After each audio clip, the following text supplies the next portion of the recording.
Batate mutuze koznean kwa mene mchokela na testimony yanu. Kindly give us your name, where you're coming from, and your testimony, sir. Inezina yanga ndine Pastor Savior. Nichokera mwamene muno matero. Testimony yanga yamene yarengesa ni imirire paino ntawe paino malo. Ni testimony yamene nize nankala na challenge pa time yamene ba madam vanga vanamwalira penze pa 2 February. Ninalibe vochita vili vonse. Ninalibe even wanungwe kunshito kwa mene nenze kusebenza contract yenze inasira pa 31 December. Ninaganiza pamene ninamvera nkani ya maliro nizachita chani beni bantu bonse benze kuyangana kuli ine kuti onese support pali mzimayi wanga ananisiya. So ninankala nalangana ni chani chamene nili nacho. Ninapezeka matumba nina anointing oil. Ninatenga anointing oil. Na ishekingisa anointing oil. Nakamba mulungu wa Prophet Bishop John. Iyi maliro yamene yachitika. Nifuna unimenyere nkondo. Uyambe na ine mpaka kusiriza. Natenga anointing oil jana bwera na mwamo ingono. Then inango nabwera naenda natira pansi pajapa nyumba pamene panani maliro. Vota bwisa pamene vinachitika kuli mulungu wa Prophet Bishop John. Niyamikira pali ino time ine sininagule ku coffin. Vananitandizira ku coffin, vananitandizira kuva kudya. Maliro yanankala 4 days. Bantu vanadya mzuva kuseni kumazulo. Kufikira maliro aya kushika. Mwa ichi nimuyamikira mulungu wa Prophet Bishop John. Pachamena anachita muli ijade.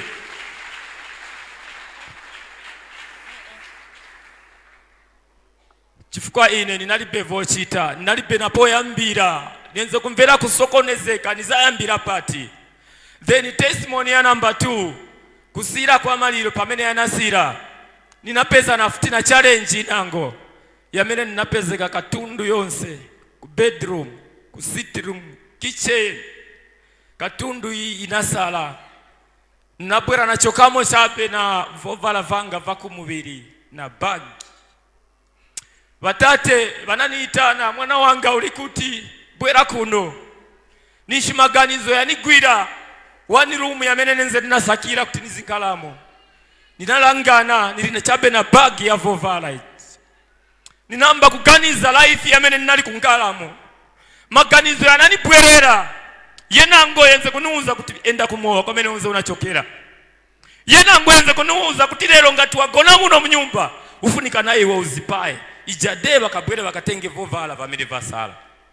So chamene niyamikira kuli batate ba Prophet Bishop John. Mulungu amene anakamba na meve kuniitana kunivendeza pafupi. Vanipasa nyumba ijayo nkalamo. Sipana pite na madezi ya mbiri.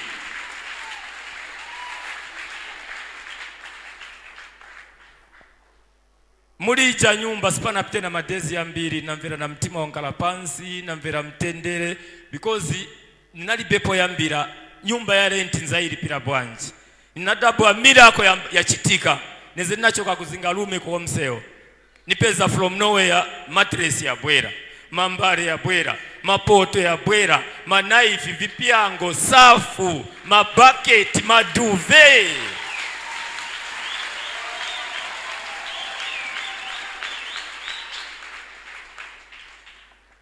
Ninakangiwa kushita understand natipatizo na mulungu wa Prophet Bishop John ama sevenza.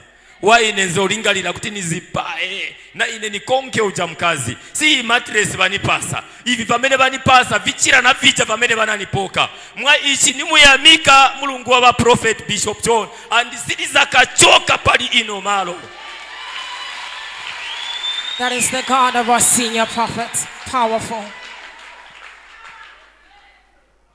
So viewers at home, the gentleman that you see there, his name is Pastor Sevia. He's one of the pastors at Miracle Impact Ministries International. He says the first time his testimony that he would like to do has got to do with the funeral that he had for his wife. He said when that funeral happened, he literally had nothing on him, no finances, and he didn't know even how he was going to bury his wife. But then he remembered calling upon the God of the senior prophet, Bishop John General, and also ministering the anointing oil of miracles. And he saying, the God of my father, I want you to come through for me. I want you to fight my battle. And lo and behold, he says, everything was provided for from the funeral, from the coffin to people's eating until the funeral ended. Then second testimony, he says that he wants to give glory and honor to the God of the senior prophet, because when he left, after the funeral happened, he said literally he was left with nothing. All he had on him was just a bag with his clothes in it. He literally had nowhere to stay, but that is how the senior prophet assisted him and gave him a place to stay. And in that house,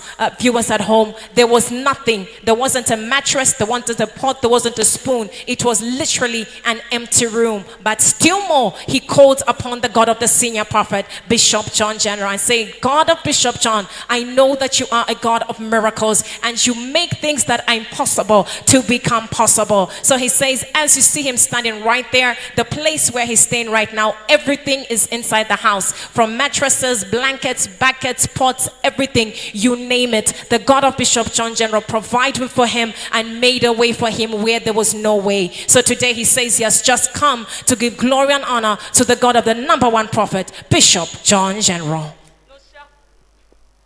Nos chers téléspectateurs, le papa que vous voyez au-devant de nous, il est pasteur, fils de la maison, au pied du prophète. Il est en train de témoigner cet avant-midi. Le premier témoignage, il dit que lorsqu'il avait perdu son épouse, après le décès de son épouse, il dit qu'il n'avait rien en main parce que le travail auquel il était en train de travailler avait expiré. Et l'homme de Dieu est en train de nous dire que pendant ces temps-là, il s'est posé la question, mon Dieu, comment est-ce que je vais prendre en charge ces deuils? Il dit que l'homme de Dieu, le prophète, l'a soutenu, il a pris en charge tout le processus du deuil jusqu'à l'enterrement. Et le deuxième témoignage, il nous dit qu'après cette deuil-là, tout ce bien, tout ce meuble lui a été arraché et il s'est posé la question, mon Dieu, comment je vais survivre, comment je pourrai payer mes loyers. Et l'homme de Dieu nous dit que Dieu lui a fait faveur passant par le prophète. Le prophète lui a donné une maison pour se loger et Dieu lui a fait faveur. Il a touché les cœurs des gens qui lui ont offert beaucoup de bien et pour ça, le pasteur est en train de rendre gloire à ce Dieu si grand, si compatissant, le Dieu du prophète de toutes les nations, le Bishop John General. Zikom Kwambili, thank you so much, Pastor, and may the God of our senior prophet continue to bless you. Let us clap hands for Jesus.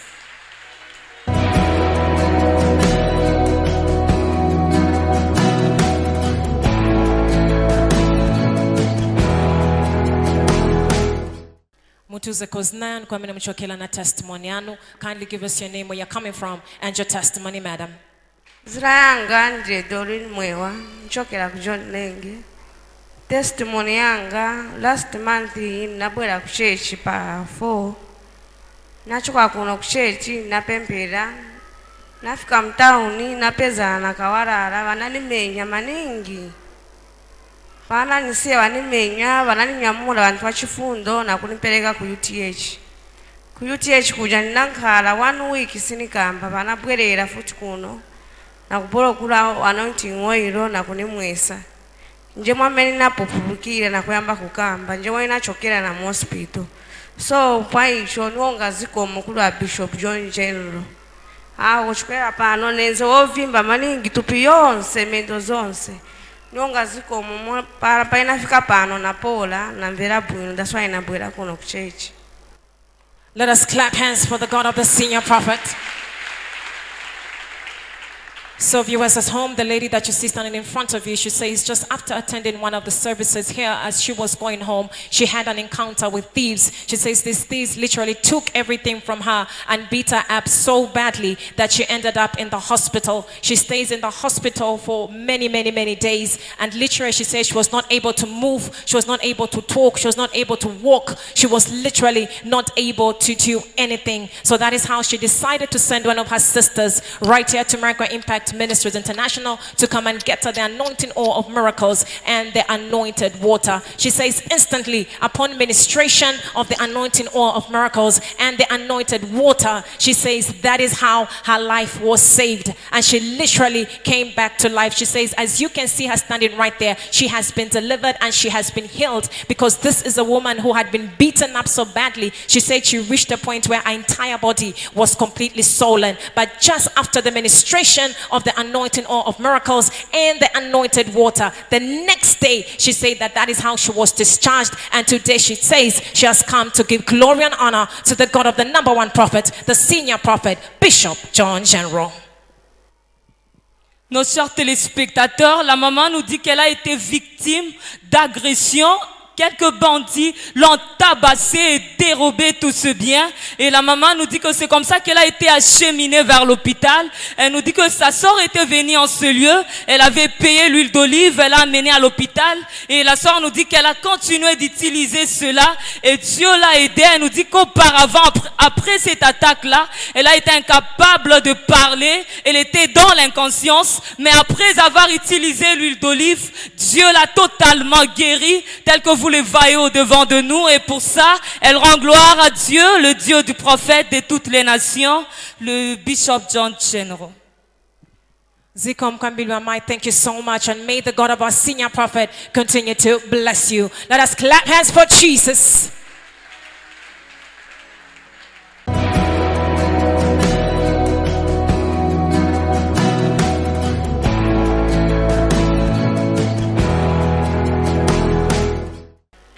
Mutuze Koznean, kwamene mchokela na testimony yanu. Kindly give us your name, where you're coming from, and your testimony, madam. Zina yanga ndine Matilda Mwanza, nchokela mu Emmausdale. Testimony yaneta pano ni testimony ya mwana wanga. Time yanebenzolemba ma exam ya grade 7. Ninabwana naye kuno mwana wanga badadi banamuika kwanja pamutu. Ninamgulira anointing oil. Apa mwana wanga anapasa ni grade 8. So pali chinonga sikomo kuli mulungu wa dadi ali pali no malo. Ma results mulinayo mungaimeka paper kanu kama results ya mwana wanu.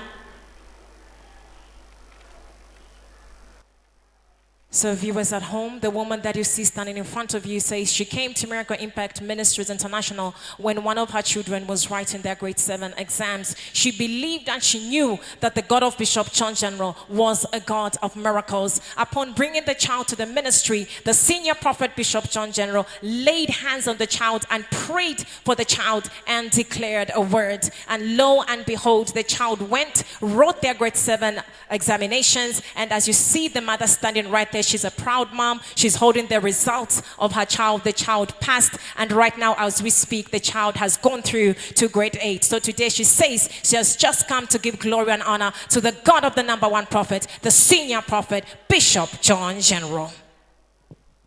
Nos chers téléspectateurs, la sœur est en train de témoigner en faveur de son enfant. Elle nous dit que son enfant devait présenter son examen sélectif de la 7e année. Et la sœur nous dit qu'elle avait décidé d'amener son enfant auprès du prophète. Et l'homme de Dieu avait prié en faveur de son enfant, tout en la donnant l'orientation d'utiliser l'huile d'olive. Et la sœur nous dit qu'après avoir utilisé cela, Dieu a fait faveur à son enfant. Elle a fait de bons résultats, et pour ça, elle rend gloire à Dieu, le Dieu du prophète de toutes les nations, le Bishop John General.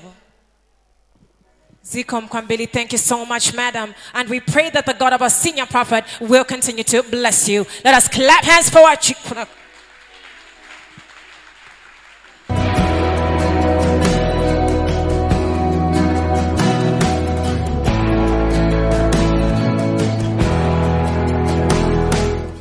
Mutuze Koznean, kwamene mchokela na testimony yanu. Kindly give us your name, where you're coming from, and your testimony.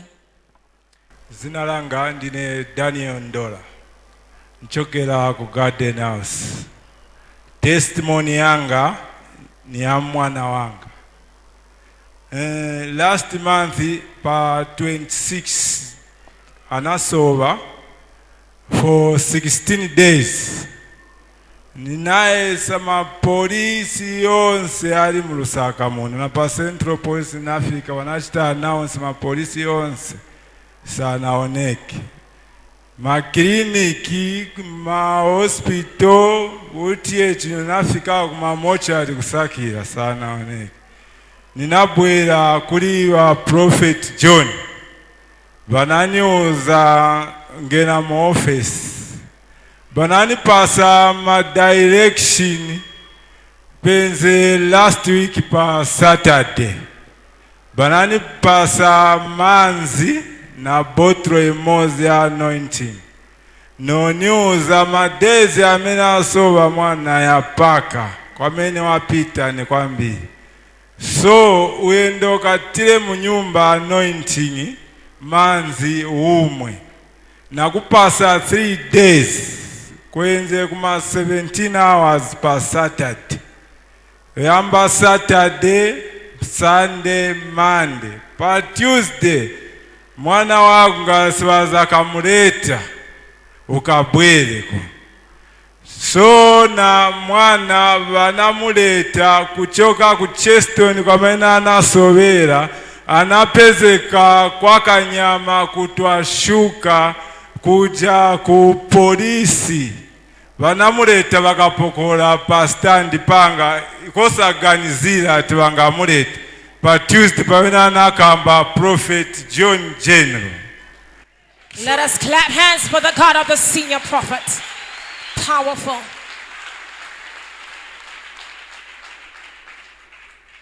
So nionga ziko mukuri wa Prophet John General. Chamene vanchitira na mulungu wao avadarise masiku yonse. Basapele pari ineneka batandize ziko lonse. Mulungu avadarise. Let us clap hands. Powerful testimony. So viewers at home, the man that you see standing there, the testimony that he's given today is got to do with the daughter who's standing right next to him. He says that the daughter went missing for about 16 days. He said he looked in all the places he could think of, from the hospital to the clinics to the hospital, to the mortuary, but still more, there was no sign of his child, hoping that maybe they would find his child, but still more, he could not find a solution. So that is how he decided to come to Miracle Impact Ministries International, and upon having an encounter and meeting with the senior prophet gave him specific instructions to follow to minister the anointing oil of miracles and the anointed water of miracles. He was told to go and sprinkle them at his house, and the senior prophet gave him another instruction. He told him within 3 days the daughter would be found, and the prophet also said, if your daughter is not found within those 3 days, then you should come back. But we know that the God of our senior prophet Bishop John General is a God that never fails. And lo and behold, Saturday passed, Sunday passed, Monday passed, but on Tuesday the God of Bishop John General showed up and a miracle happened. That is how he was called by the police and said, no, we have found your daughter. So today he says he has just come to give glory and honor to the God of the number one prophet, the senior prophet Bishop John General. Nos chers téléspectateurs, le papa que vous voyez au-devant de nous, il est en train de témoigner en faveur de sa fillette. Il nous dit que c'était le mois passé, le 26 du mois passé, que sa fille était perdue. Le papa nous dit qu'il a essayé d'aller dans différentes polices, mais c'était pratiquement impossible. Il a consulté différents hôpitaux, jusqu'à aller même à de morgues, mais c'était pratiquement impossible de retrouver leur fille. Et le papa nous dit, c'est comme ça qu'il avait décidé de venir voir l'homme de Dieu. Et à la rencontre du prophète, l'homme de Dieu avait prié en leur faveur, tout en lui donnant l'orientation d'utiliser l'huile d'olive ainsi que l'eau d'onction. Et l'homme de Dieu avait fait une parole de déclaration en disant que dans 3 jours, tu vas encore revoir ta fille. Et le papa nous dit qu'il a continuer d'utiliser cette orientation que Dieu lui avait dit. Il nous dit que certainement,